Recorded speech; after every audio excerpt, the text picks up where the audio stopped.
রহমতুল্লাহ খন 16 ডিসেম্বর বিজয় দিবসে সকলকে বিশাল এক শুভেচ্ছা অভিনন্দন এবং বিজয় দিবসের শুভেচ্ছা। আজকে আমরা এখানে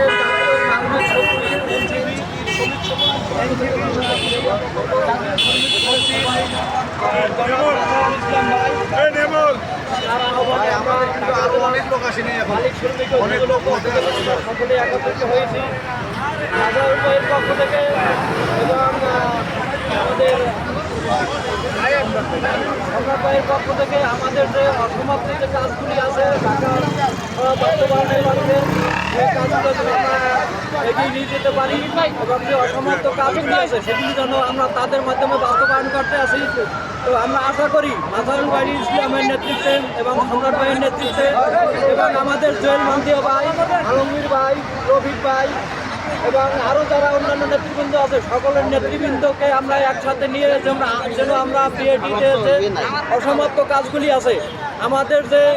দিন দিন ঘুরাইতে আছে 9/6 করতে আছে সেগুলো যেন আমরা তাদেরকে সাথে নিয়ে বাস্তবায়ন করতে পারি এবং এই ঢাকা শহরে ঢাকা খরচ আমাদের যে ন্যায্য অধিকার, আমাদের যে ন্যায্য দাবি, আমাদের যে ন্যায্য পাওনা যেগুলো মন্ত্রণালয় এবং বিআরটিএ